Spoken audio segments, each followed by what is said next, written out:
Thank you very much, and I'm already thrown by the challenge of not being able to move. Anyone who knows me at all knows that talking for 45 minutes is not a challenge. Standing still for 45 minutes is a significant challenge for me. So I'm going to get on with this because there's a lot of material I want to cover, and the latter parts I think are kind of the crucial parts of my talk in terms of what I think are the major omissions in this area and in this agenda. So these are the areas I'm going to cover today. So I want to talk about the importance of connections and connectedness.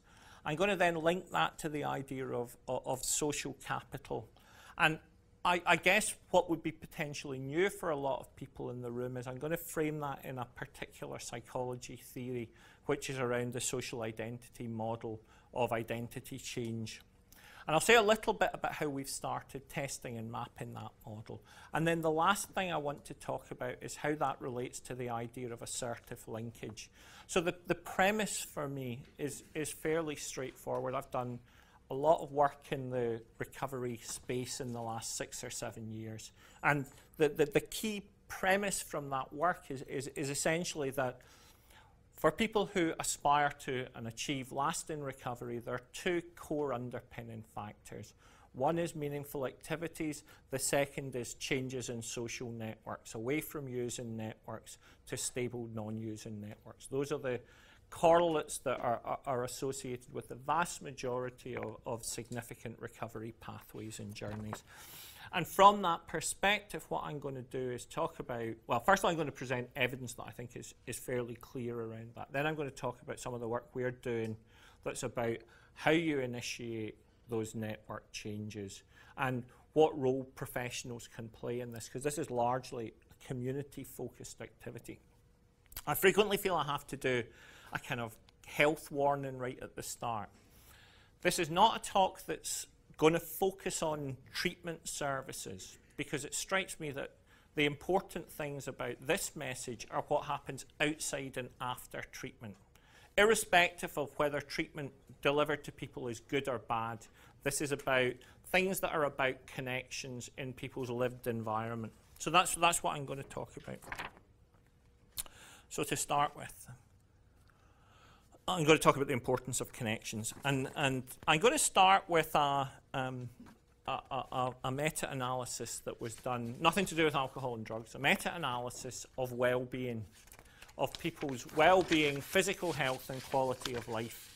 And this is great for any of you who are smokers. This is really good news, because what it suggests is that the potential benefits of adding a new friend to your social network exceed the benefits of stopping smoking.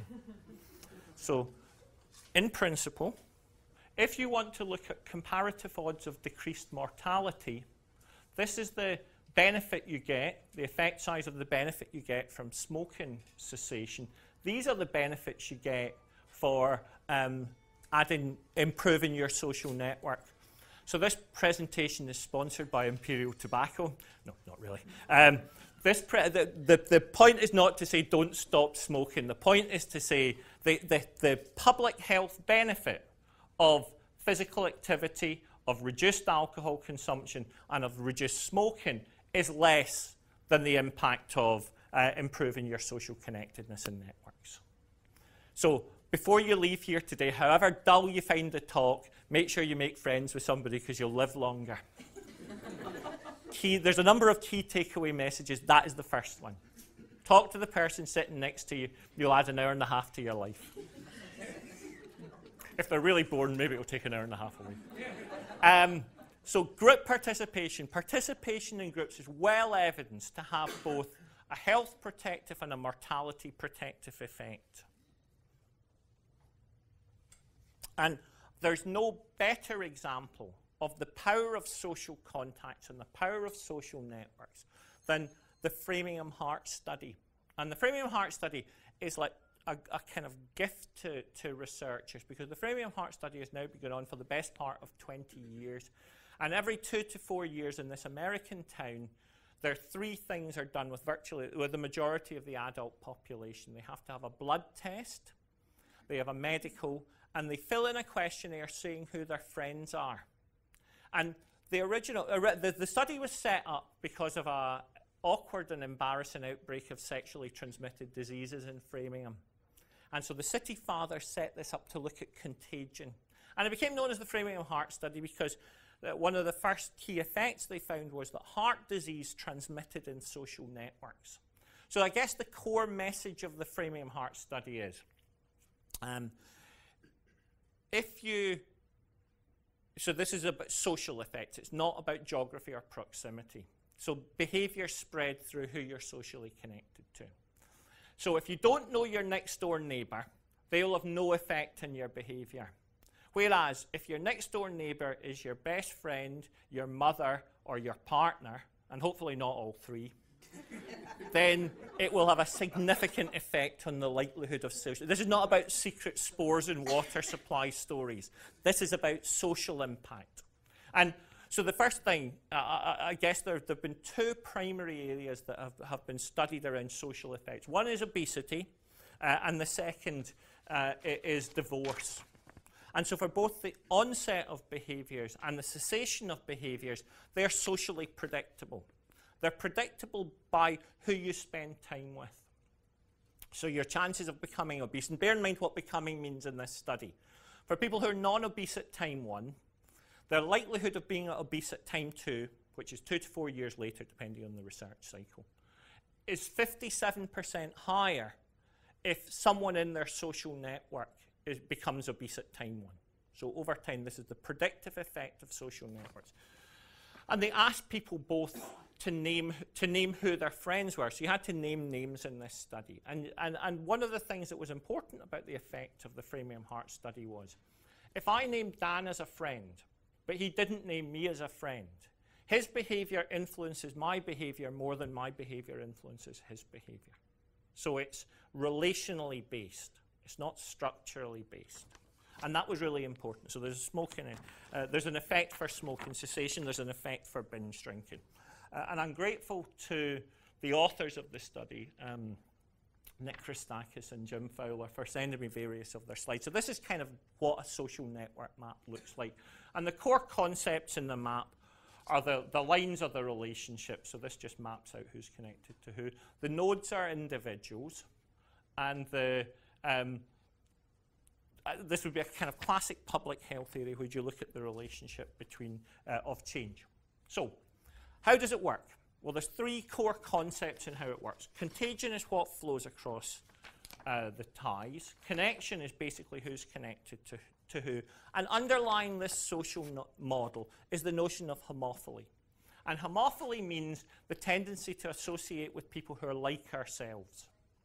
And that's crucial. And what the authors did was they basically mapped out their social connections and networks. And you see this big list of, so they were, obviously, they were both very popular people. If I did it, it'd be a much less complicated picture. But for them, it was a highly complex picture. And to move on with this, the core example of what they did was, so this is a good example. And this is a good example because there's such a stark and dramatic effect. So this is fat people. Moving on. This is Framingham in 1975, where the green nodes represent non-obese people, and the yellow nodes represent obese people. And there's very little obesity in Framingham in 1975, and you switch forward to 1990, and with a great sense of humour, the size of the node represents the body mass index score of the individual. Now, frequently when I do this presentation, someone will come up to me angrily at the end and say something along the lines of, I've got a very fat best friend and I'm not fat, so your theory is wrong entirely. Well, firstly, it's not my theory and I'll disown it at that point. But secondly, this is probabilistic likelihood. This is not causal. So it's really important to say it's about the odds, the proportionate likelihood of behaviour and behaviour change. So you can see obesity clusters. And this is really important in terms of understanding this model. So we're now getting on to, I guess, the second key life message for you. So this is the first part of audience participation. So I'm about to explain how this effect works. If you're in a relationship and you're happy with that relationship, put your hand up. Excellent. Right. For all of the people who just put their hand up, you have homework tonight. You've got to go home and you've got to phone all your friends and you've got to ask them all, are you planning to get divorced in the next year? Do you have friends who are planning to get divorced in the next year? Or do you have friends of friends who are planning to get divorced in the next year? If they say yes to any of those questions, you have to scrub their phone number out of your phone book because your relationship is under threat now. So that's the second life lesson. I'll move on. So what's the relevance of this? Well, let me try and explain how this works. So one of the points about this is bidirectional. So this person who is significantly obese is surrounded by non-obese people. 2 to 4 years later, the social effect would be that this person would have become non-obese, but it will depend partly on the social norms of the group and the attractiveness of the behaviours modelled. That will determine the directionality of shift. So let me give you an example from my own life. I've been at Turning Point for about 2.5 years. I started in June 2011. And on the day I arrived at Turning Point, there's a kind of common room kitchen type place. And I arrived and I had what was a standard, healthy, balanced Scottish lunch, which I brought out and opened in the canteen. And all my Turning Point colleagues, I looked around to see they all had green salads or red salads or salads of all kinds of different colours. And this is a problem, because over time only 3 outcomes are possible. 1, sprigs of parsley start appearing in the middle of my donuts. Option 2, people start deep frying their salads. Option 3, and what eventuated was, I am banned from having my lunch in the lunchroom because I have broken the unspoken social normative rules about what's an acceptable lunch. And, you know, to me it's multicoloured and it contains fruit, so I don't see what's wrong with it. Anyway, I now have to sit at my desk having my plate of donuts every day. The point about this is how social behaviour spreads. If I had successfully and attractively role-modelled donut eating, everybody else would be eating donuts. If they had successfully role-modelled eating salads, I would be eating salad. So there's both changes in the behaviour in groups and changes in the constitution of groups that are shaped by the social desirability and normative rules of groups. And this is called social control. This process is called social control. It's how groups work.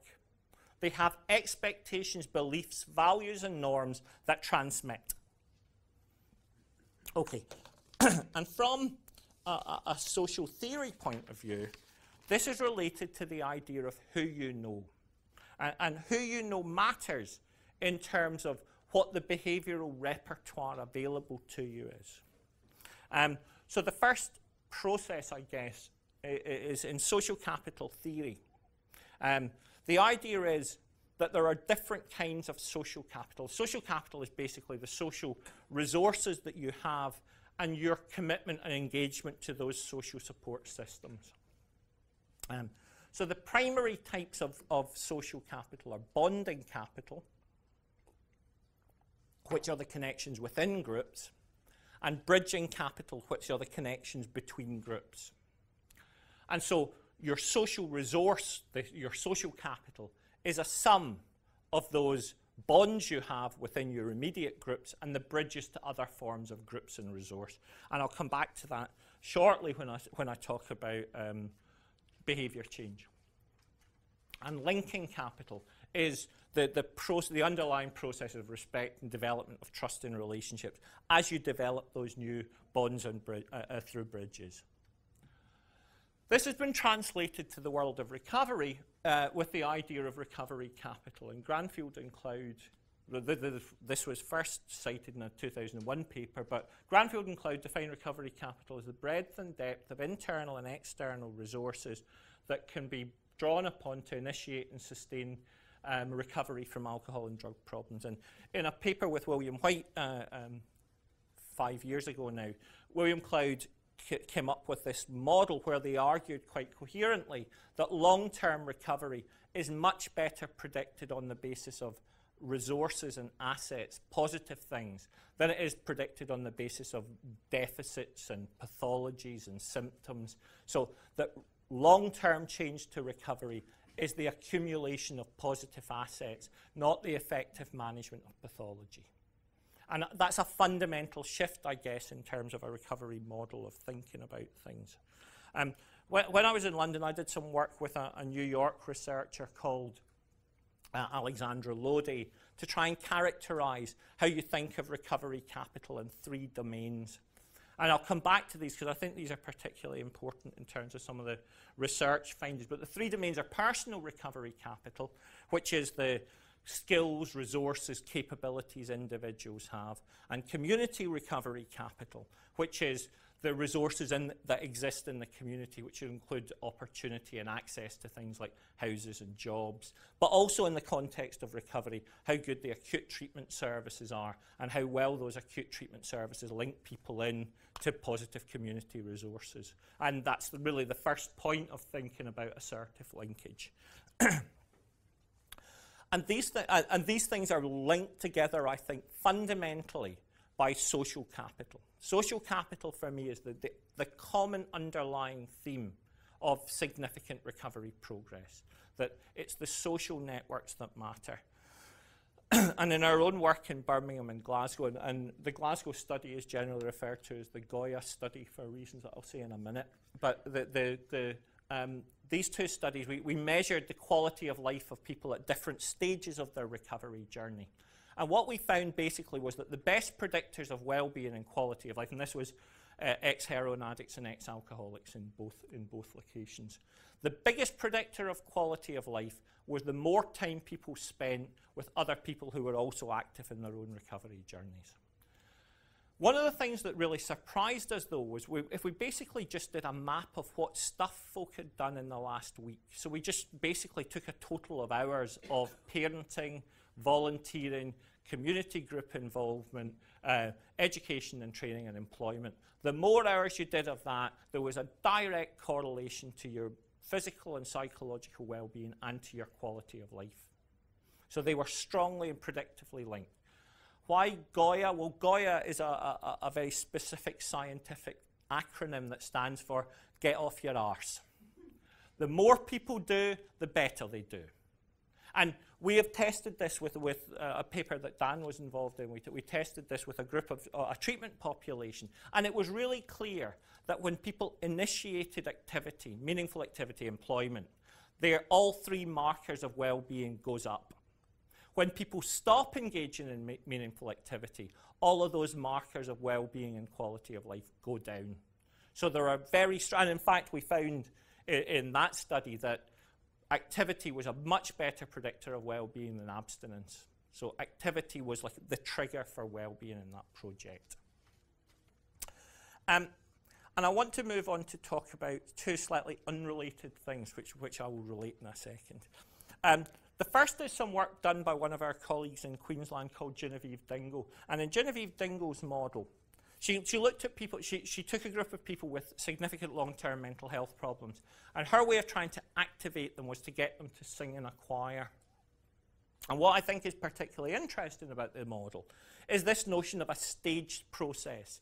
I've retained her terms here, but for me, the personal impact is personal recovery capital. This is social recovery capital, and this is community recovery capital. In other words, her argument is, when people started engaging in a meaningful activity, that led to improvements in emotion regulation and led to a change in self-esteem and self-efficacy. The changes in self-esteem and self-efficacy enabled active engagement in social activity. So people became less uncomfortable and unhappy with themselves, more confident, and therefore more able to find a voice and have some kind of social engagements. In this choir setting, it was with the choir, with the audience, and then with a wider community, which in turn opened out other options for them. And the reason why this model appeals to me is based on work that I did with a PhD student in the northeast of England called Sarah Landale. And Sarah got money from the English Home Office to do this project called Sporting Chance. And Sporting Chance was restricted to a very specific group of people who were eligible for it. To be eligible to take part in the Sporting Chance project, you had to have been arrested 3 times in the last year. You had to have tested positive on arrest for heroin or crack on each of those 3 occasions, and you had to have failed to engage in treatment in any of those times. And this population, not surprisingly, was 20-something male, seriously recidivistic, drug-dependent offenders. And our cunning plan was, how do we solve this? We get them to play football. Now, here there's a language problem because this doesn't involve egg chasing, it involves like nets and a round ball, but I see no reason at all why it wouldn't apply equally to men in too tight shorts running around after something else. Anyway, so what we got with this was we got exactly a model that fitted, and the important thing for me about the findings of Sarah's study was that we got exactly this kind of effect. Ours was much more dynamic, and we certainly wouldn't argue these were stepwise changes. But essentially what we got was, we got these improvements in self-esteem and self-efficacy. And they appeared to be associated with improvements in connectedness. My argument would be the connectedness really predicts and predates the improvements in well-being. But the crucial thing about this population is, this was a group of people who were significantly stigmatized and socially excluded. They lived in the poorest, most dysfunctional housing estates in Newcastle in the north of England, and their friendship networks and families typically consisted of people living in exactly the same places. So the third part, this part about functional outcomes, or what I'd call community capital, is what's important about this sequence, because Newcastle, like all the UK cities, had lots of regeneration efforts where there'd be lots of money pumped in to provide training courses and new housing opportunities. But the people who took part in this project never accessed them. And they never accessed them for 2 reasons, I think. The first is they generally never found out about them. But even if they did find out about them, they didn't think they were for them. They didn't think they were suitable or appropriate. What the change in social networks does is it creates information and access as a form of social capital. It creates bridges to community capital. And what we got with some of those guys was they started doing different kinds of stuff afterwards. They were engaging with different people. So some of them moved house. Some of them signed up for courses. Some of them signed up to try and be football trainers. They started engaging in different circles where they had access to different kinds of opportunity. If you are socially discriminated against, excluded and stigmatized, and so are all your social networks, you may have very strong bonding capital, but you have no bridging capital, and you have no access to community resource. The point of a model like this is to say, if you want people who are mired in addiction lifestyles and with very low social capital, then you have to find ways of breaking them out of those excluded, stigmatized, inward-looking groups. And I think this is fascinating. I only really found out about this study recently because this strikes me as just indicative of the effect we're talking about. This was a study that's been reported this year, which is a follow-up study in America and Sweden. And in both locations, the aim of the study was basically to say, how does comorbidity affect outcome? They looked at a whole range of stuff, and the key findings of the study were, in Sweden, people who spent time with non-users were 3 times more likely to be abstinent. People who were employed were 3.6 times more likely to be abstinent. In America, the figures were slightly less impressive, but pretty similar. The conclusion from the authors, comorbidity, comorbid psychiatric status was not particularly associated, so negative symptom-based approaches not associated with 5-year outcomes, but connectedness and activity highly strongly associated in both locations with positive treatment outcomes. And this is, I think, a very good vindication of that model that was put forward by White and Cloud, and is, I think, indicative of the importance of the social network effects. Okay. Moving on. So I'm going to, if this is the point, I'm going to talk a little bit about theory. So if anyone wants to go and get themselves some lunch or go to the toilet or make a coffee or something, now's probably a good time. Social identity theory is based on, social identity models based on social identity theory and self-categorization theory. In other words, how you see yourself is partly based on how you identify with groups. Your identity is caught up with the groups you belong to and the rules and roles and value, and also those groups you don't belong to. Self-categorization theory was very much embedded in this idea of in-group and out-group. And your definition of your in-group is partly around your characterization of out-groups. So a lot of the early work in this theory was about discrimination and prejudice and how they relate to how people create a particular kind of identity for themselves. There are, in specific contexts, certain aspects of identity are more likely to be salient and visible to people. To the extent that group membership is salient, it provides a significant foundation for self-categorization, whereby the group becomes the key part of the self. It becomes the key part of people's identity. To that extent, social relationships and friendships aren't just about affiliation and support.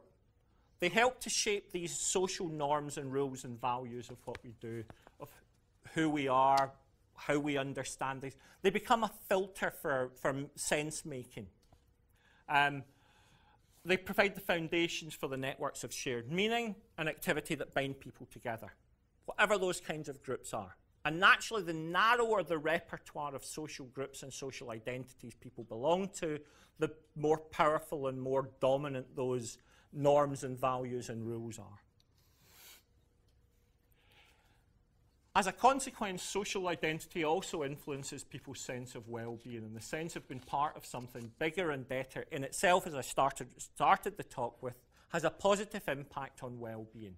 To feel that sense of belonging is associated with higher levels of well-being.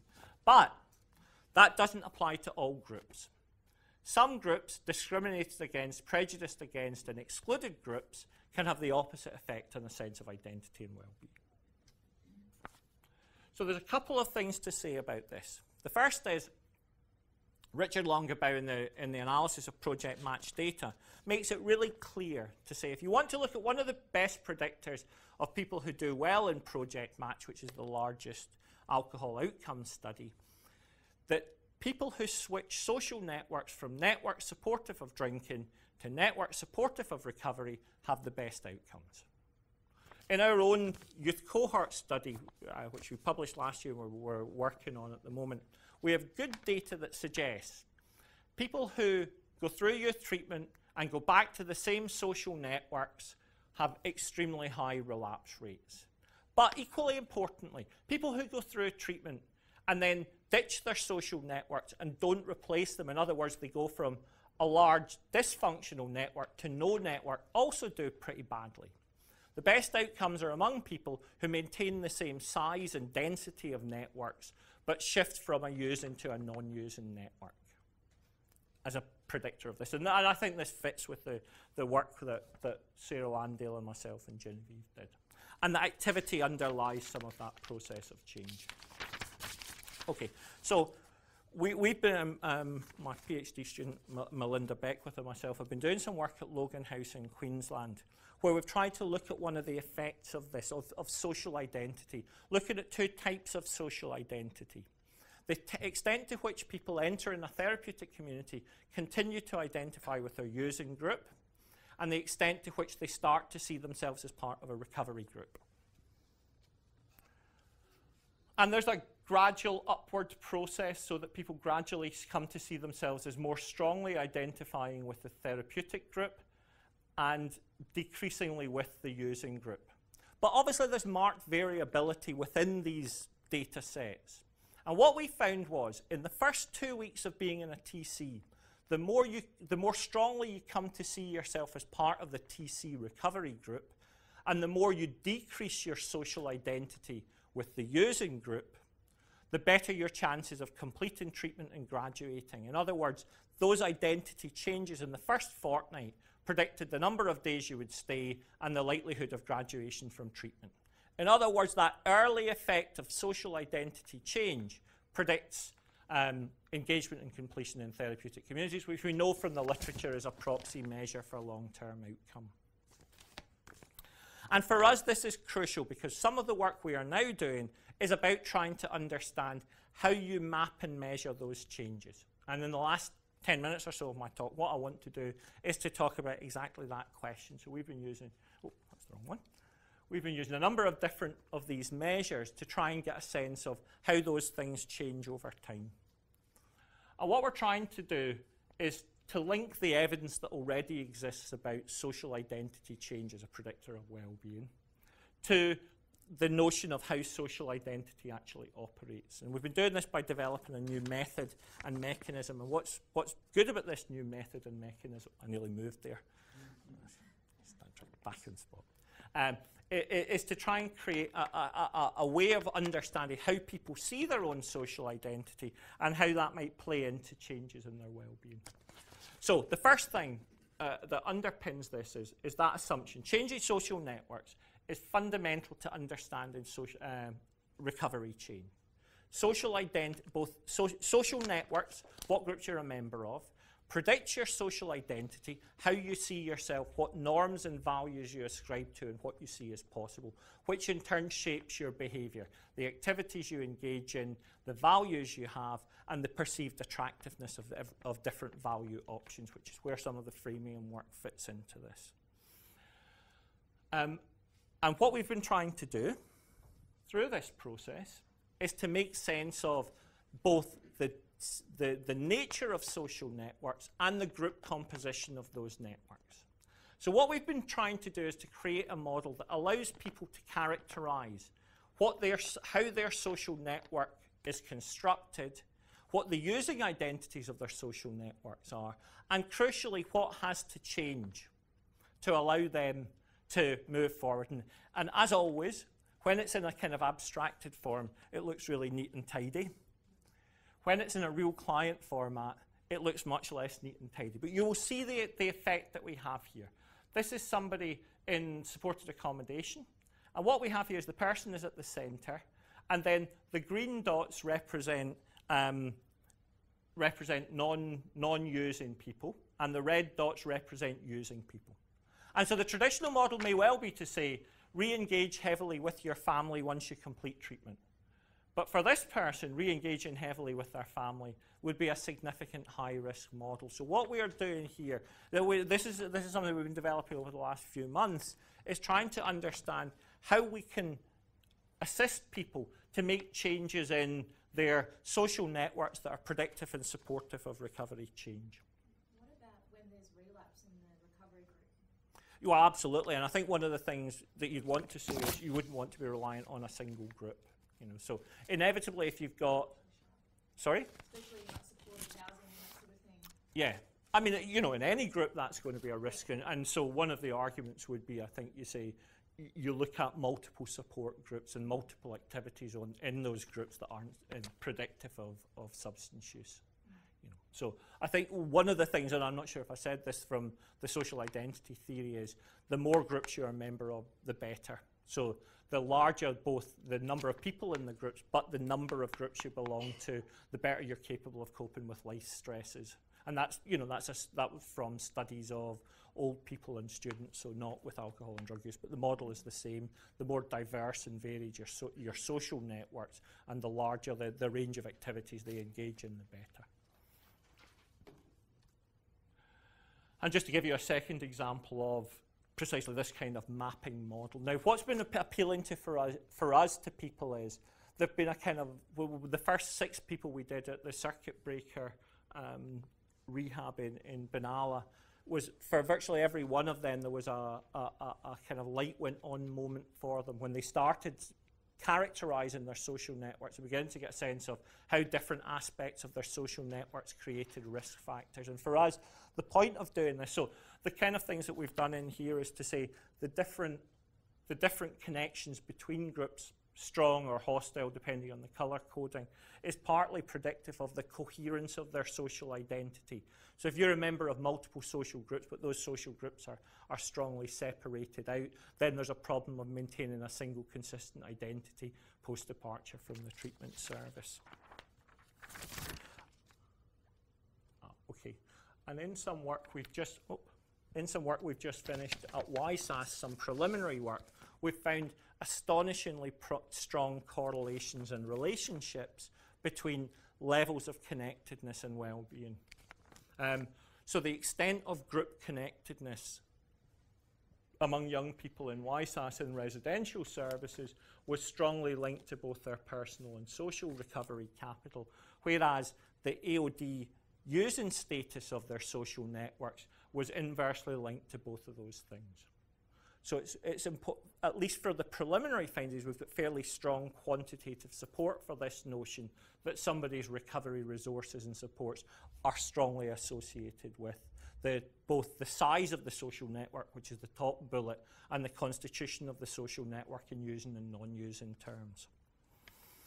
And this is really important for us because what this seems, it seems clear to me that all of the things that I've presented so far point to this fact that enabling people to move from using to non-using networks is a critical component of assisting during or post-treatment recovery, well-being and recovery journeys. That the transition to a non-using recovery social network is a critical both cause and enabler of ongoing recovery well-being. And Darren, I'm sure you'll probably cover this later on, but I just can't help thinking about all the drug replacement recipients who go on their own to the chemist, take their drugs, go home on their own. So I'll be interested in that. Yeah. Absolutely. Well, look, in my own work, I've gathered about 1,400 recovery stories, and there's not a single person, as far as I can work out, who's done it by filling up their flat with DVDs and tins of soup and locking the door and thinking, I'm going to just front it out on my own for as long as possible. It just doesn't happen and it doesn't work. People recover in networks and in social activities that are supportive of it. And I think one of the things that for me anyway was an opposite effect was watching a large prescribing centre in London, which had the opposite effect. The social rules and norms and activities were around, you collect your prescription, you have your can of strong lager in your back pocket, and you head to the little village green just across the road, where the rest of that social network creates a norm and value. And that's nothing to do with the treatment type.